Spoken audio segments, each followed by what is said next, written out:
Bonjour ou bonsoir, ici Monsieur Bertrand. Aujourd'hui, je suis avec Noémie, et nous allons parler de son année de... terminale. Très bien. Alors, Noémie, euh, comment se passait, juste avant la terminale, comment s'est passée votre année de première? Alors mon année de première globalement était bien. C'est au début j'avais un peu de mal, mais après à partir du deuxième trimestre je me suis dit que c'était pas possible et j'ai plus travaillé et du coup je me suis retrouvée en tête de classe. C'est bien, ça, c'est excellent. Et ensuite, en terminale, racontez-moi le début de l'année. Alors au début de l'année on a commencé par les suites, la récurrence surtout que je comprenais pas. Du coup, j'avais une appréhension, je stressais de plus en plus et du coup, j'ai parlé à mon père de prendre des cours et je me suis renseignée et puis au final, je suis venue à Sciences Po. D'accord. Et alors, qu'est-ce que ça vous a apporté? Alors en arrivant ici, alors la première chose, c'est que on a surtout parlé de la calculatrice interdite, le Tipex, enfin le correcteur interdit, parce qu'il faut pouvoir voir ce qu'on a fait et se corriger. Et en arrivant ici au départ, j'étais toute seule. Du coup, j'avais les cours avec Monsieur Bertrand et Madame Bertrand en physique. J'étais toute seule et bon, je me demandais comment allait se finir la fin de l'année, parce que je j'avais une appréhension dans le sens où je me demandais si est-ce que ça valait le coup que je vienne ici pour prendre des cours et m'améliorer, parce que de base je suis pas une élève comment vous dire, je suis pas une élève moyenne, je suis assez bonne, sans vouloir me vanter, parce que Allez-y, allez-y, lâchez-vous. non, c'est dans le sens où j'ai toujours, depuis petite, j'ai toujours eu de bonnes notes. C'est juste que là, arrivé en terminale, étant donné que je ne savais pas trop quoi faire, après la terminale, je voulais pouvoir m'ouvrir le plus de portes possible et donc avoir de meilleurs résultats et mieux possible. Donc, en arrivant ici, j'espérais vraiment pouvoir mieux m'en sortir en mathématiques parce que c'est en arrivant ici avec les petites questions du départ, le petit test surtout, qui m'a très vite refroidi, qui m'a bien fait comprendre qu'en réalité, j'avais pas du tout un niveau de première S, que c'était juste une image. Et donc, ça m'a bien fait comprendre que mon niveau n'était pas correct pour quelqu'un qui rentrait en terminale S. Alors oui, effectivement, nous testons les élèves avant de démarrer et ça permet de savoir ce qu'ils savent déjà faire et ce qu'ils ne savent pas faire, justement. C'est très important. Parce qu'on peut pas deviner ce que les élèves ne savent pas faire avant. Et ensuite, alors dites-moi, qu'est-ce qui s'est passé? Alors ensuite, de plus en plus, je venais, dans la semaine, j'avais 6 heures, 4 heures de maths et 2 heures de physique. Et donc, bon, je vous cache pas que le samedi matin, c'était un peu dur parfois. Et surtout parfois quand je devais enchaîner les 4 heures d'affilée, mais bon, c'est passé, je suis là. Et de plus en plus, bah, j'ai vu des résultats. C'est-à-dire surtout en spé maths parce que j'ai pris la spé maths. Et c'est-à-dire qu'en spé maths dans les cours, de mon professeur à moi, je comprenais pas forcément comment ça fonctionnait, comment il fallait comprendre, ou l'organisation, la méthodologie, le travail. Je comprenais pas vraiment. C'est comme si notre professeur, enfin, je pense que vous devez le ressentir avec certains professeurs, comme ils le savent, pour eux c'est simple, donc c'est pas expliqué vraiment en détail, en détail. Et comme en classe on est plusieurs, les professeurs ils ont pas vraiment le temps pour s'occuper vraiment de vos soucis, de vos blocages en fait. Et donc c'est vraiment en spé maths que j'ai vu mes preuves, dans le sens où mon premier contrôle, je l'avais pas vraiment travaillé en même temps. J'ai eu 10 et j'étais très étonnée parce que je me disais j'ai pas travaillé et tout, mais j'ai été à Sciences Pro. Et ensuite, plus j'ai eu des contrôles, même dans les DS le samedi matin, et j'ai vu que mes notes elles ont augmenté d'un coup. Et bon, c'est pas dû au hasard, c'est le fait de travailler ici en spé maths. Et c'est monté à 18, 19 au bac blanc, donc en spé maths, hein, bien sûr. Et donc, bon, voilà, les notes, elles ont augmenté rapidement et ça m'a fait plaisir. Alors, juste petite parenthèse, parce que nous sommes au moment où nous enregistrons la vidéo, nous sommes le 30 juillet 2020. Et donc, lorsqu'elle dit SPEMAT, elle ne parle pas de la réforme Bac 2021. C'est ce qui va devenir maths experte, mathématiques experte pour le Bac 2021. Et ce qu'on appelle SPEMAT pour le Bac 2021, en gros, c'est ce que pour elle c'est le tronc commun pour elle, et ça va devenir spécialité maths plus tard. Et sa SPEMAT devient maths experte. Voilà, j'espère que j'ai été clair. Bon. Maintenant, après, en mathématiques tronc commun, honnêtement, j'avais toutes les fiches de Monsieur Bertrand. J'en avais énormément. Et au bout d'un moment, j'accumulais les fiches et en fait, je les terminais pas. Je prenais trop de temps parce que je ne m'investissais pas correctement. Et donc, au bout d'un moment, je me suis dit bon, faut s'y mettre. Et donc, j'ai commencé à travailler les fiches. Pas forcément à finir une entière, mais à commencer une fiche, savoir, d'accord, je comprends celle-là, j'ai fait. Dès que je comprends pas ou quoi que ce soit, je revois avec Monsieur Bertrand en cours. Après, je continue d'autres fiches, enfin, pour ne pas me retrouver à rien faire. Parce que souvent, quand on bloque un exercice, on veut plus continuer, on attend de voir, d'avoir la réponse ou d'avoir les explications. Alors, ça c'est intéressant ce qu'elle vient de dire. C'est-à-dire que elle est habituée à avoir de bons résultats, mais au bout d'un moment, elle avait ralenti, c'est-à-dire ça, vous aviez ralenti donc sur le rythme de travail, et au bout d'un moment, vous êtes reprise. Vous vous êtes dit, bon, voilà, je me suis un petit peu laissé aller. Vous êtes reprise. Vous avez fait les fiches. Donc, alors c'est vrai que je donne énormément de fiches d'exercices, c'est vrai. Et donc, au bout d'un moment, vous êtes reprise. Vous avez fait les fiches. Et donc, qu'est-ce qui s'est passé? Alors, j'ai continué les fiches. Et bon, malheureusement, il y a eu le Covid. La crise, elle a débarqué, mais bien avant, c'est-à-dire en mathématiques, je sais qu'avec Monsieur Bertrand, au niveau des notes, même en maths tronc commun, mes notes aussi, mes notes, enfin, elles ne dégringolaient pas. C'est-à-dire même que je voyais un peu plus que ce que j'étais censée voir. Vous voyez l'exemple dont je vous ai dit de la calculatrice. Franchement, au départ, moi aussi, je m'en servais pour les combinaisons de pour la loi binomiale, les combinaisons, et tout ce dont les professeurs nous disent. Enfin, les professeurs, ils nous disent à chaque fois, utiliser la calculatrice pour faire ceci ou cela. Et en fait, en arrivant en Sciences Po, j'ai de moins en moins utilisé ma calculatrice, même si c'était en fait un réflexe pour moi. C'est-à-dire, j'avais la flemme de calculer, allez, on utilise la calculatrice. Mais en vrai, c'est vraiment pas bon. Et c'est vraiment là que je me suis rendu compte, parce que quand on va rentrer en études supérieures, on va se rendre compte que la calculatrice, non, c'est pas possible. Et donc même par rapport à la filière que je vais faire, c'est-à-dire une prépa, MPSI, les personnes qui ont les calculatrices sont pas très bien vues. Faut savoir correctement calculer. Les épreuves sont sans calculatrice en prépa en général. Enfin, aujourd'hui en 2020, je sais pas comment ce sera plus tard, je sais pas à quel moment vous verrez cette vidéo, mais les épreuves de maths, voire d'informatique, sont sans machine, hein, ni calculatrice, ni ordinateur.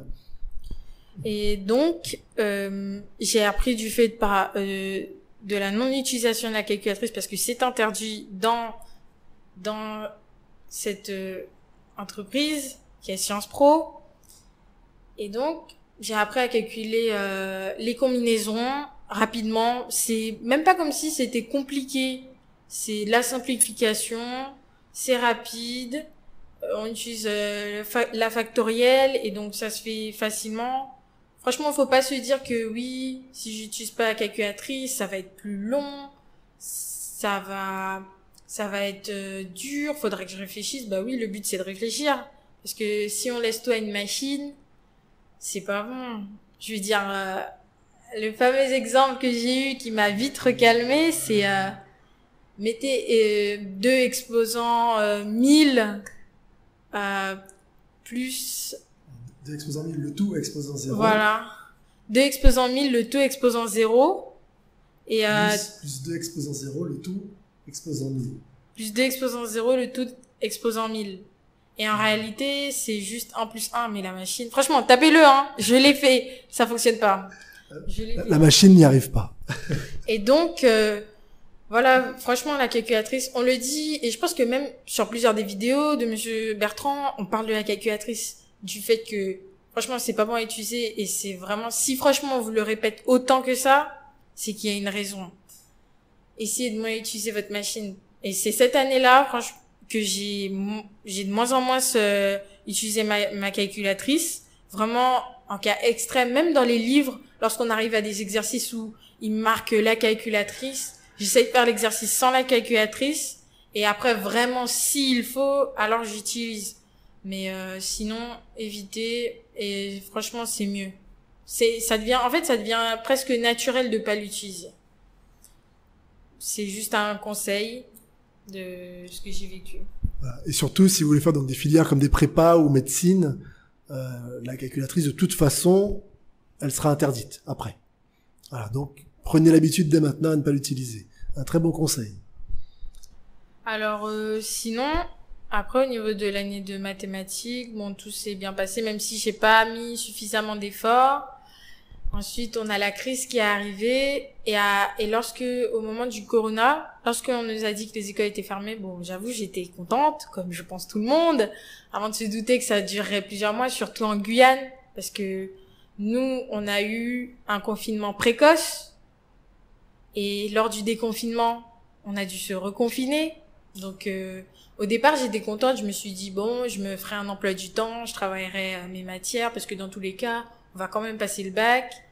Au final, on l'a pas passé. Et moi, je me suis pas du tout... Pourtant, monsieur et madame Bertrand, ils ont insisté à ce qu'on fasse un emploi du temps, qu'on suive. Et bon, je vous avoue, quand vous êtes chez vous, que ça fait longtemps, que vous dites « Ah, qu'est-ce que j'ai attendu ça, en fait ?» Et bah, voilà. Mais après, avec Sciences Po, on a continué les cours en ligne. Ils ont été là à faire les cours par vidéoconférence. Et malgré la distance, bon, j'avoue, ça vaut rien comparé au cours du présentiel. Le cours en présentiel est beaucoup plus riche, beaucoup plus, comment dire. Franchement, c'est plus intéressant de venir dans l'institution même. Mais après, les cours en ligne ne sont pas mauvais. Là, je vous parle de mes préférences, hein. Et donc, bon, les cours en ligne, j'ai fait les cours en ligne avec mes camarades. On était 3 maximum, 4, grand max. Et malgré tout ça, on arrivait quand même à travailler, on avançait. Et même si, bon, j'avoue que au niveau du lycée, j'ai pas vraiment suivi les cours du lycée. De toute façon, mon professeur, il mettait pas des choses en ligne. Enfin, il faisait pas de vidéoconférence. Du coup, les seuls cours que j'ai vraiment suivis lors du confinement, c'était l'aspect maths. J'ai fait aussi de la physique, mais c'était avec madame Bertrand. Et en fait, j'ai vraiment suivi tout ce qui était scientifique, j'ai vraiment suivi avec Sciences Po parce que je trouvais ça bien plus utile et enrichissant que au niveau de l'éducation nationale. Donc, on a travaillé avec monsieur Bertrand. On a continué. On a même commencé un peu ma partie prépa. Parce que, bon, vu que je rentre en prépa, on a un peu travaillé. On a travaillé vraiment plus de choses. C'est vraiment le moment où on peut consolider ses bases et franchement les renforcer. On a vu la partie de la logique, notamment par la prépa, parce que c'est très important. C'est pas anodin. Souvent, on se dit, oh, la logique, ça va, mais c'est pas si facile, c'est pas si... Les mots, ils sont très importants. Et donc, on a vu avec monsieur Bertrand, du coup, le début de programme de prépa. Et franchement, en ligne, je vous avouerai que je préfère bien mieux le présentiel, mais en ligne, les cours, ils étaient là. Nous étions sur notre plateforme.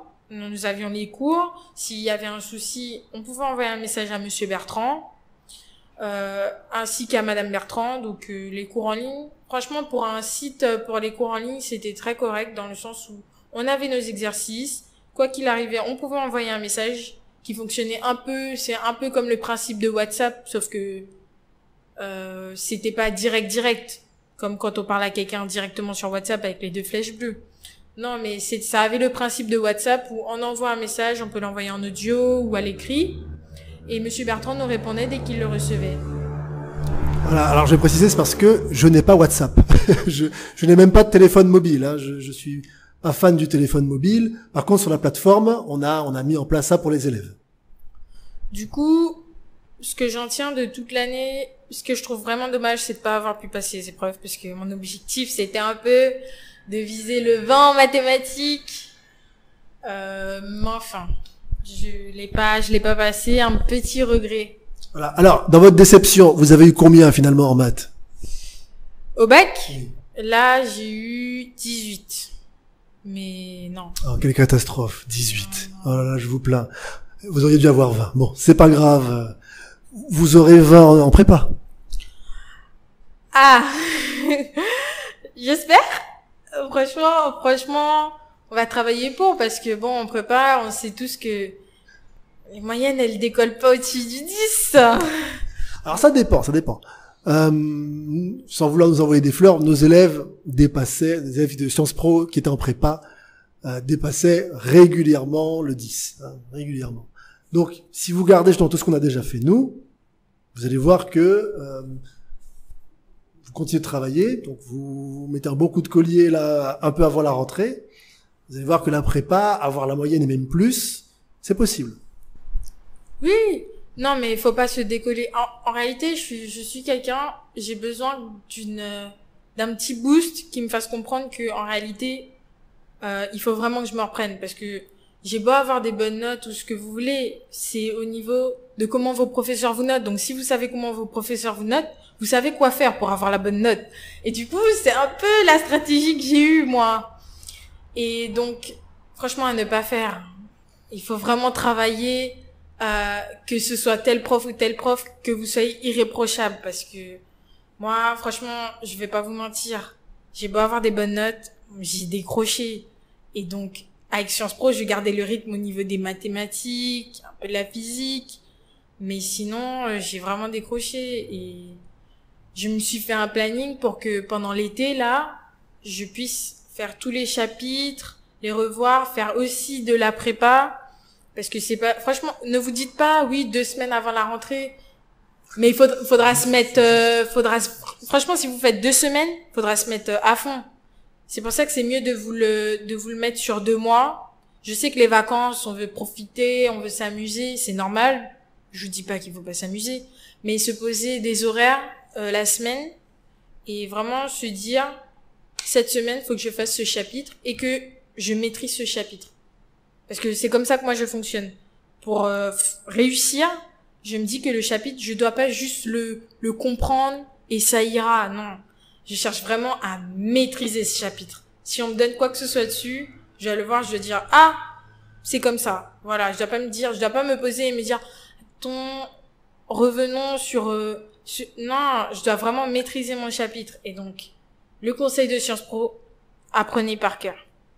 Apprenez par cœur. Même si vous comprenez pas, le cours, il va ressortir. C'est franchement quelque chose que Sciences Po m'a répété et que même un élève de prépa m'a dit au concours qu'il a passé récemment, là, en 2020, il m'a dit, je savais pas quoi faire, mais je connaissais mon cours par cœur. Et à partir de mon cours, j'ai pu réussir à répondre à la question et à m'en sortir. Donc franchement, apprenez par cœur. Même si vous comprenez pas, apprenez par cœur. Et au fur et à mesure, vous allez comprendre et ça ira mieux. Exactement, ça c'est le conseil qu'on donne. Apprenez par cœur vos leçons, voilà, comme elle a dit, même si vous n'y comprenez rien. Plus vous allez travailler, plus vous allez comprendre ce que vous avez appris. Alors, on va juste terminer. Donc, vous avez eu donc votre bac. Est-ce que vous avez eu une mention? Oui, j'ai eu la mention, très bien. Ça va, ça sauve un peu les meubles, on va dire, par rapport à vos objectifs. Bien. Et est-ce que vous pouvez donner un dernier conseil aux élèves qui vont regarder la vidéo? Pour avoir la mention, très bien. Peu importe, ce que vous voulez, un conseil, une erreur à éviter. Alors, je vous dirais de lâcher vos réseaux.